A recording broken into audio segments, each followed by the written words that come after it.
Hey y'all, what's going on? My name is Saeem. Thank God we made it to Sunday. You're watching. Thank God we made it to Sunday. This is gonna be about one of the last episodes. We got about two more episodes left. Everything doesn't last forever, but I want to first and foremost thank you for your support. Thank you for supporting me and watching the show. So today's topic, we're gonna be talking about something very special to my heart. But before we get there, let's first have a moment of silence for the people that didn't make it this Sunday.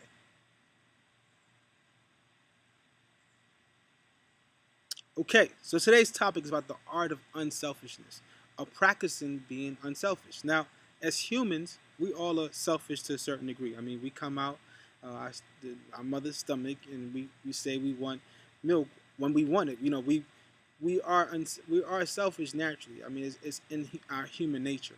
But with that being said, we can embrace those imperfections, but really embrace how to become a better person. Sorry about that. So I wanted to talk about this one thing I talked about this week with one of my coworkers, and we were talking about just what we used to do back in the days, and particularly how he was basically like a dog back in the days, and he was telling me the story about how he used to spit on girls. I know it's kind of crazy. I'm not gonna put him out there. I still love him. He's still my brother.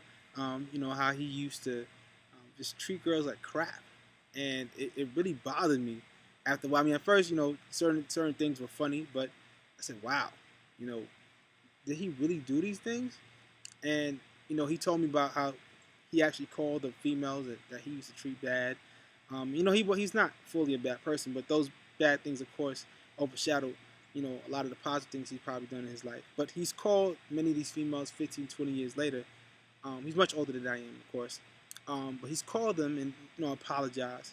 But it's kind of like it's too late for that, and a lot of the females, some of them accepted his apology, some did, some still don't talk to him to this day, and it's kind of crazy to me how something like that can actually happen, and I know it happens all the time. Um, but really, what I got out of it, I said, you know, did he ever think of how it was to be in that other person's shoes? Did he ever think to care about that other person? Maybe he didn't. Maybe he did. I don't know. But what I've learned is that you have to be, um, anytime you make a decision, anytime I mean, politicians do it all the time. Well, hopefully they do it all the time. I mean, you have to think about the negative effects of what your decisions are going to make, because it can potentially hurt somebody, or help somebody for that matter. But really, what I try to do as a person, I try to think about, what am I going to do? Is it going to hurt somebody else? Because sometimes we can't really avoid hurting somebody else. But how can we go about it the best way not to hurt that person? Um, and this leads me to my next topic. Many of us don't know me. Many of you don't know this about me. But my father, he left, like he just walked out of our lives last year around the same time, and it kind of threw my family in a limbo. We didn't know what was going on. It kind of made me have to grow up much faster and be the man of the household, but it also forced my siblings to grow faster too. They're much younger than I am. And it really hurt me. And for a time, and I was really angry at my father for what he did.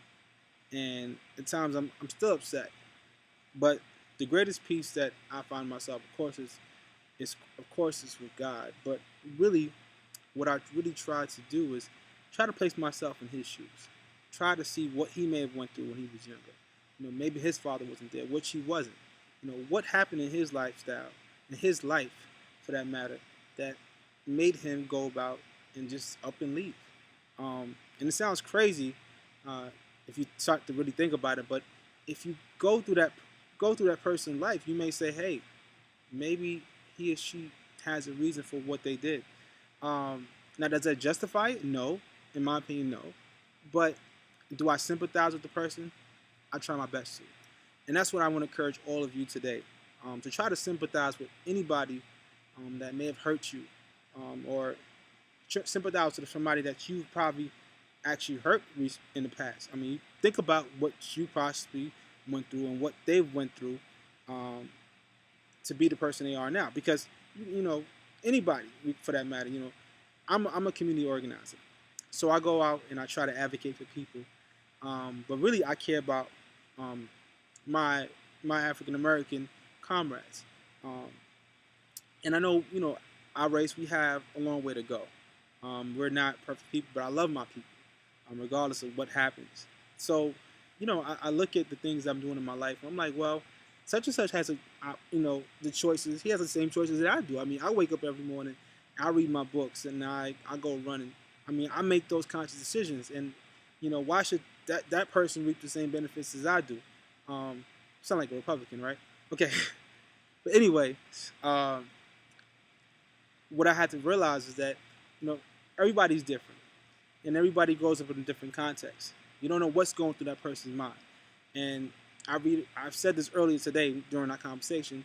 You just never know what that person uh, may have grown up in, what kind of context that person may have grown up in, for him or her to be where that person is today. So once again, I want to encourage you all to try to sympathize with people by thinking about what they possibly went through. And some of you may think about what they person may went through, and you might be like, I still don't care because she shouldn't have done that. Um, but the easiest thing to do is just let it go. It's tough. I know it is. It's tough for me to be sitting right here and say, my father left me. It's just crazy. But only thing I can do is pray for him, and hopefully, God will lead him back to his family. Um, but most importantly, I sympathize. But that's enough for today's show. I look forward to uh, watching your comments, the shares on Facebook, Twitter. Talk about it at your job. Please share it. I appreciate all your support because these are one of the last episodes. But I got something much bigger and better coming up real soon. So I look forward to showing you guys that real soon. But once again, thanks for watching. Thank God we made it to Sunday. My name is Sanye Jasmine. Peace.